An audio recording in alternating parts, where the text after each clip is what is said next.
wanting to experience more and knowing that we're not meant to do this alone.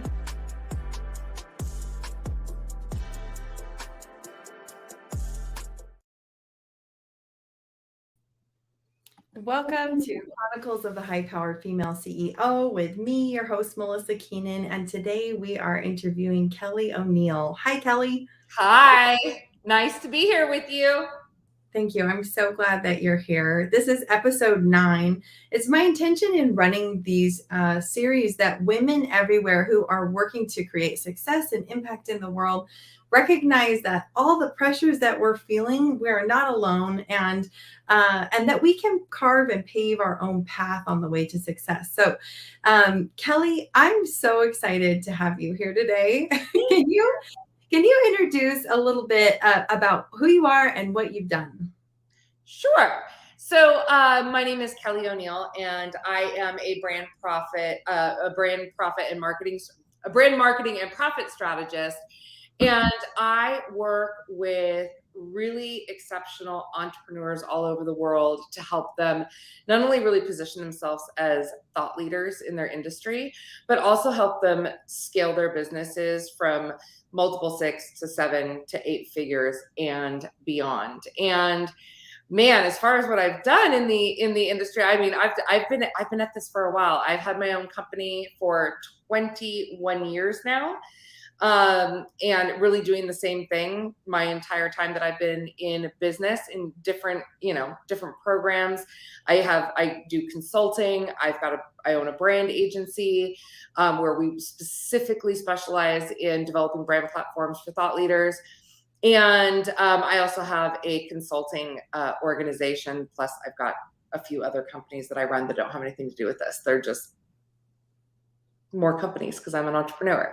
Prior to that, I actually was in corporate America. I did brand marketing and public relations for high-tech companies. And I worked with some really prestigious organizations and helped them to really achieve their goals, whether that was, I kind of was like a sharpshooter. I'd get hired in to help them achieve their goals, whether that is going public or getting acquired or building their business valuation so they could get better or more funding, or ultimately, sell their organization. So I've done a lot of things.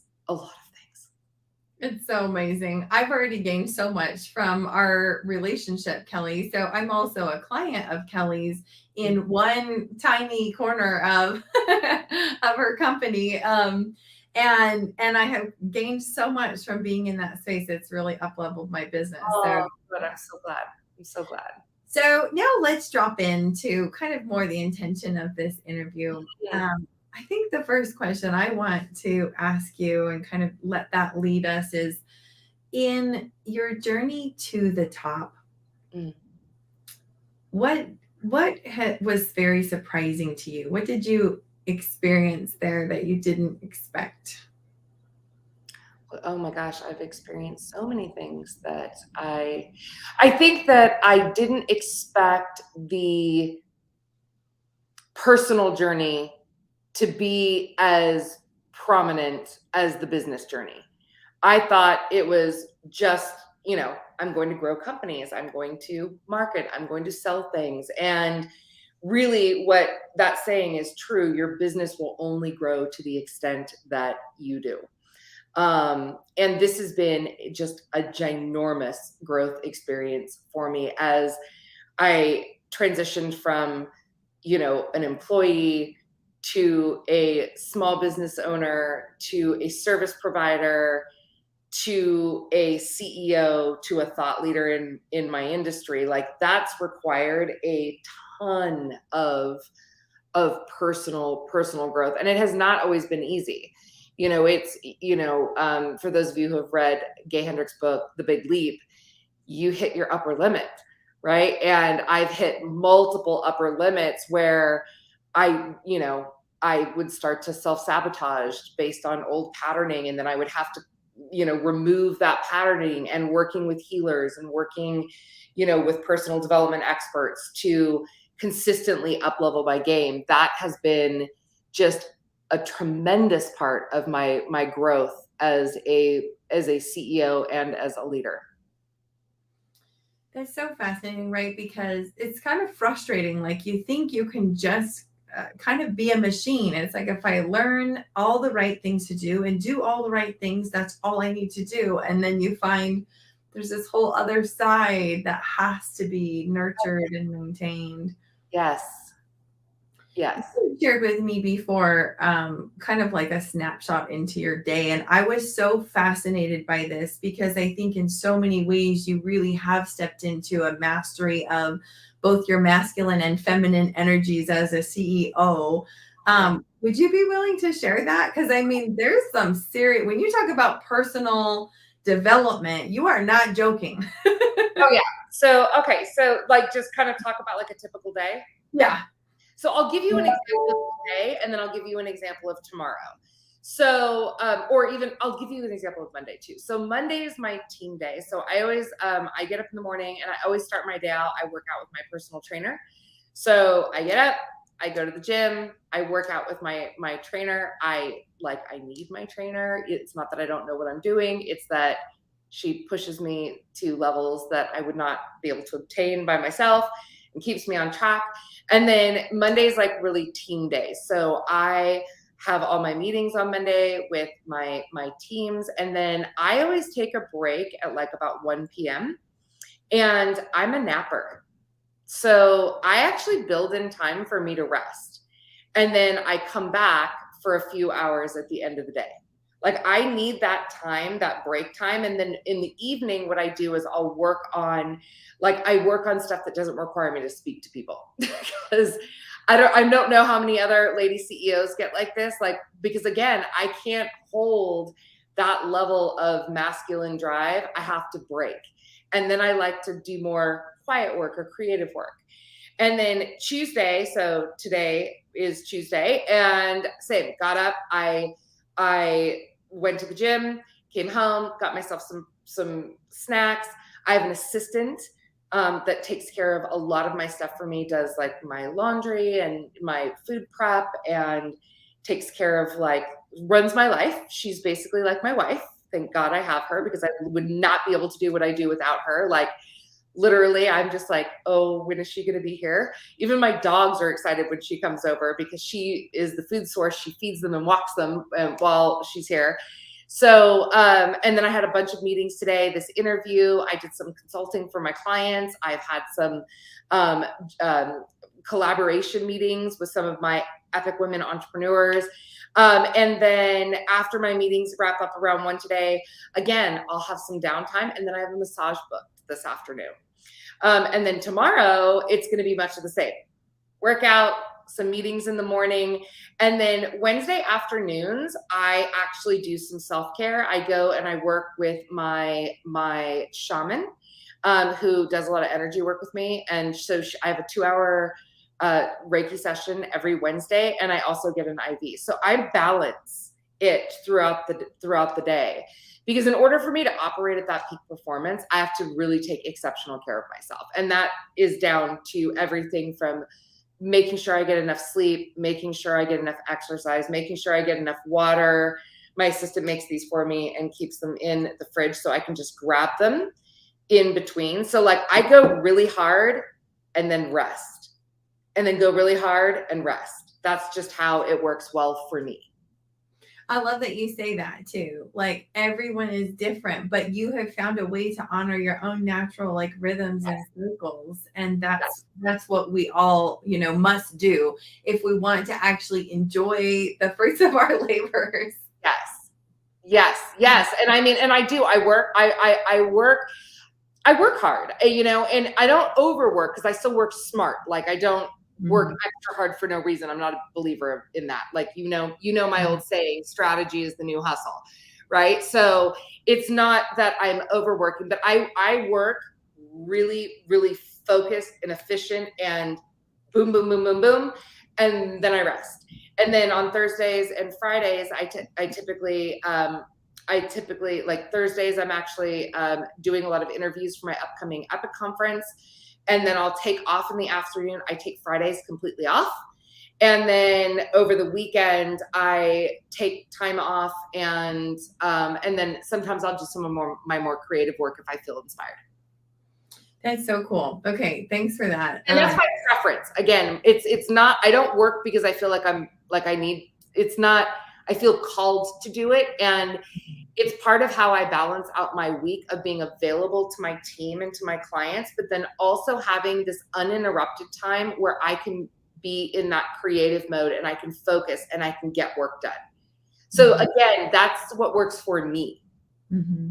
And I think often there's this misconception out there that to really, access your feminine or be a part of divine feminine, some of these phrases, we just picture somebody who's super flighty, who has no schedule, and the thing is if you really want to create massive success like Kelly has, there is a very strong level of management around this. Like, this schedule doesn't happen by accident. So we think of divine feminine and we think, oh, I have no schedule, or I have no commitments or whatever. And you can't create success and you can't create the impact that you feel called to create in that space. So that is not actually what the feminine is. We need so much structure to support so that you can just flow through your week and flow through your days. So I just really love, I love that when you shared that, because I haven't created these levels of, in terms of my business, these levels of success. It was like, you opened up my mind even to different possibilities of how I can help my clients create that. It's awesome. And I think for me, one of the things you and I have talked about this before. One of the things for me is that I feel strongly that to really run a business successfully, you've got to have balanced energy, right? We need both. We need both that masculine drive, and we also need to be able to tap into all of the gifts that our feminine energy brings to us. So for me, I strive for balanced energy. And that's part of the reason why I can go really hard and be in, when I'm driving or I'm consulting or I'm in that masculine mode, and then I break and I nurture. And then I come back to it, so I found a way to really just balance my energy well so I can be in both. Because before, I used to be in my masculine all the time. And I would just get health issues and burn out, and I wasn't as effective. So part of why this is such a big emphasis in my work is because when we can relieve some of the mental load that comes with the business, it frees us up to access other things that are so vital to us experiencing a fulfilled life.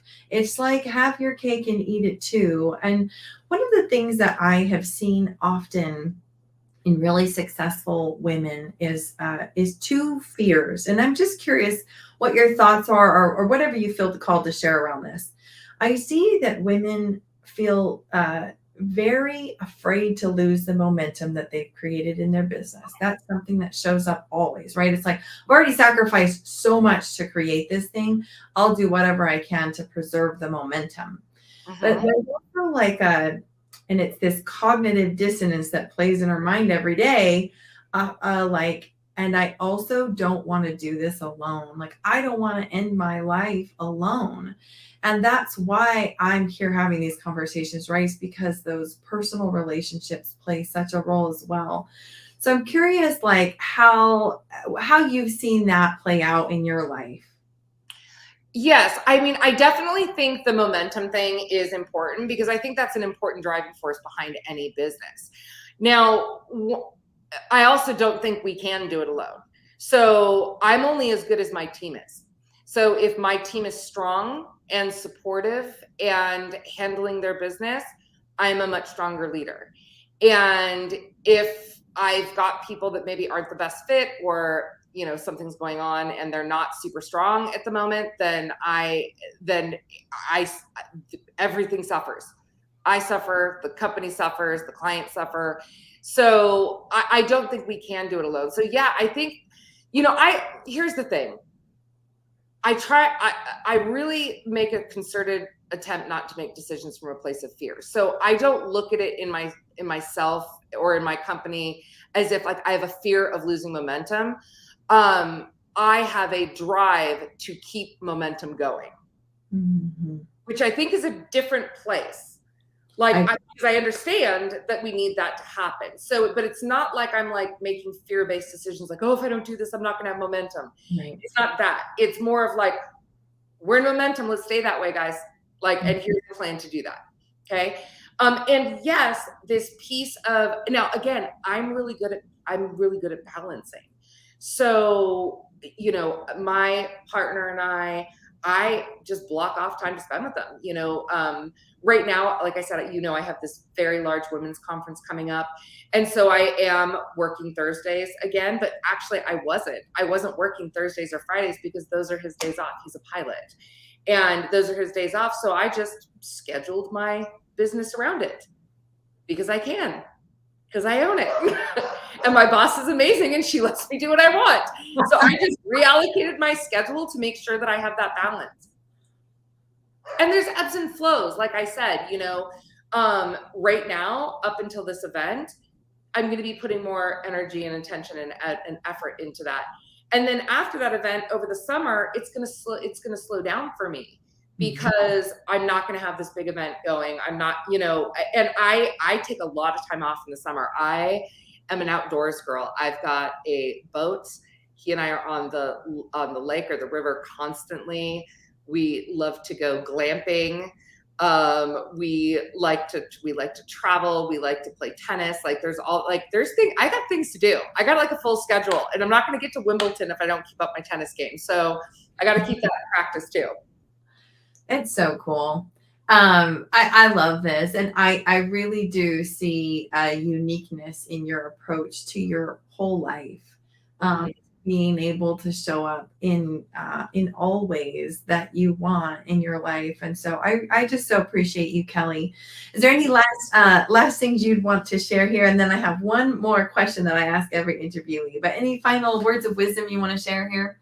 Yeah, I mean, I think it's really important. You know, one of the things I stand for in my work in the world and in the Epic conference that I have coming up is we get to choose to be epic. You know, we are at choice in the life we want to create. And part of that is about getting really clear about what you want your life to look like and what you want your business to look like.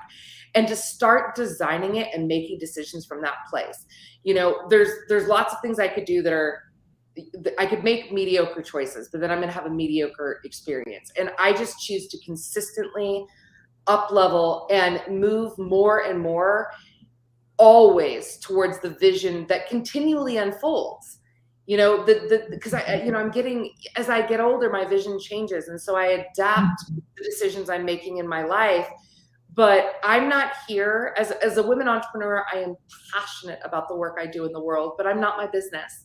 I have a life and my business is designed to set me up to create the life I want. And that is epic. I love that so much. And I'm so excited about this event. I'll be there as well. Like, what is it? Give us deets.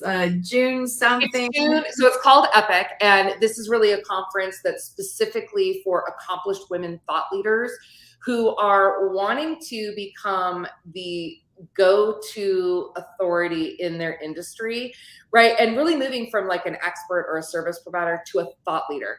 So we're looking at disrupting markets. We're looking at innovating. We're looking at how we brand and position ourselves and also how we set up our lives and businesses to be epic.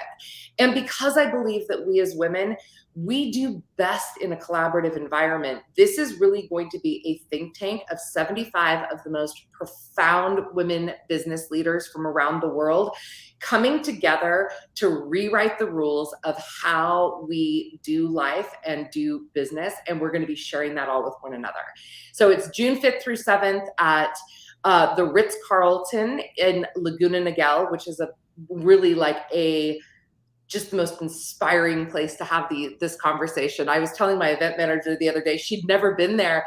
And I was really married to this property. And she kept going, can we not do it somewhere else? I'm like, no, this place is epic. And she came and she goes, you are the master. I understand why we are hosting this at this place. Like, I can't wait to go back. I said, yes, it's absolutely stunning.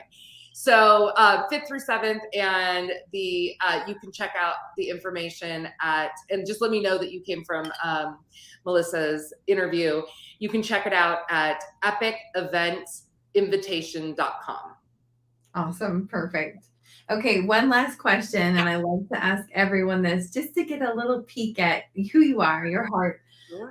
What is a time in your life that you would say was one of the most fulfilling experiences you've ever had? Oh my gosh, I've had so many, because I really designed my life to be fulfilling.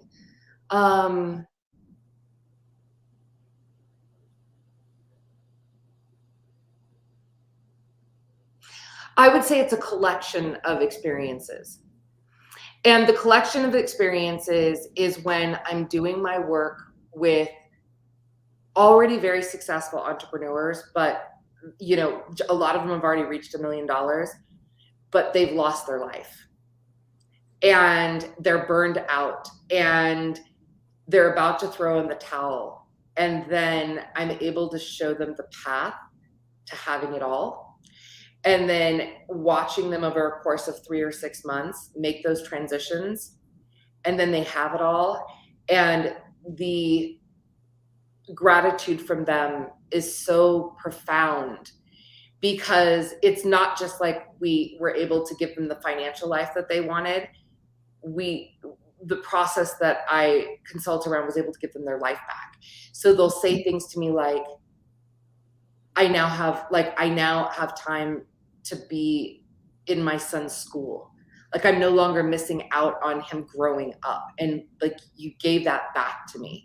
Or I was able to take my family on an unplugged 2-week vacation, and I haven't been able to do that in 20 years. Or, you know, I finally feel like I have the courage and the power to be able to share my voice in the world the way that I always knew that I was meant to, but was never able to before. And so I feel like my purpose is fulfilled. I have chills right now, like chills. Those are the things that are the most fulfilling to me are those moments. Oh, I love that. Thank you so much for sharing, Kelly, and thanks for being with us today. Thank you so much. Thank you for having me. Great, guys. Make sure you follow all of these at my website, melisakeenan.com. And thanks again, Kelly. Bye. Bye-bye.